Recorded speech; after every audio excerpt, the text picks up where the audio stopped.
Hello बच्चों, let's set a given question. The question says two equilateral triangular prism P1 and P2 are kept with their sides parallel to each other in vacuum as shown in the figure. A light ray enters P1 at an angle of incidence theta such that the outgoing rays undergo minimum deviation in prism P2 if the respective refractive indices of P1 and P2 are under root 3 by 2 and root 3, then theta equal to sine inverse of root 3 by 2 sine pi by beta where the value of beta is. So for this question जो key concept यहाँ पे we need to understand is the concept of the case of minimum deviation through a prism. ठीक है, तो let's try to understand the question along with the given concept को हम समझते हैं along with the given question. So let's suppose ये हमारे दो prism हम बना लेते हैं, दो equilateral triangle prism इस तरीके से.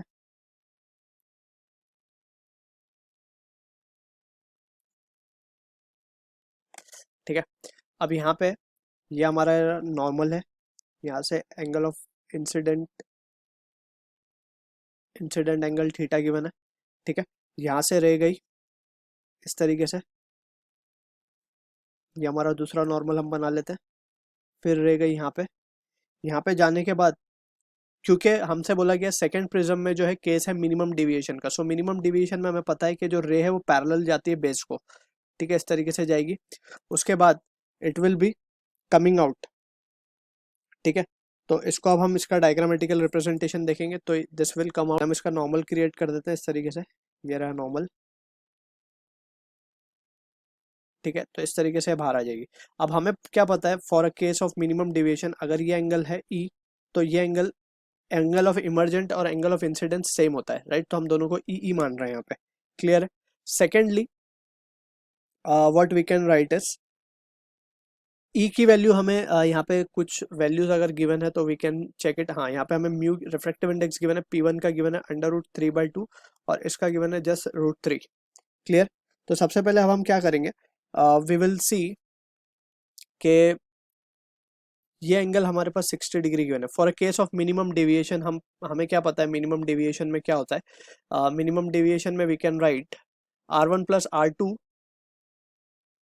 जो होता है वो A के बराबर होता है. And second important thing is what कि R1 R2 सेम होता है. ठीक है, तो A तो क्या है angle of prism that is 60 degree क्योंकि इक्विलैटरल ट्रायंगल बोला गया, इक्विलैटरल प्रिज्म बोला गया. ठीक है ना, तो R1 equal to R2 equal to 30 degree आ जाएगा. ठीक है, तो ये है हमारा R1 R2 जो कि है 30 डिग्री और ये भी हो जाएगा कितना हमारा 30 डिग्री. ठीक है, तो ये दो वैल्यूज हमें मिल गई. अब हम क्या करते हैं, इनको कुछ नाम दे देते हैं. लेट्स सपोज इसको हम नाम दे देते हैं MNO और उसको हम नाम दे देते हैं ABC. ठीक है, तो अब हम क्या करेंगे एंगल E को कैलकुलेट करने की कोशिश करते हैं. तो E को कैलकुलेट करने के लिए applying Snell's law at surface MO या फिर OM सरफेस पे हम स्नेल्स लॉ अप्लाई कर रहे हैं. तो स्नेल्स लॉ के अकॉर्डिंग हम क्या लिख सकते हैं, it can be written as 1 क्योंकि वैक्यूम में जो रिफ्रैक्टिव इंडेक्स 1 है sine of E and that will be equal to root 3 sine of 30. ठीक है, साइन 30 इज हाफ, तो E की वैल्यू हम देख सकते हैं it comes out to be root 3 by 2 यानी 60.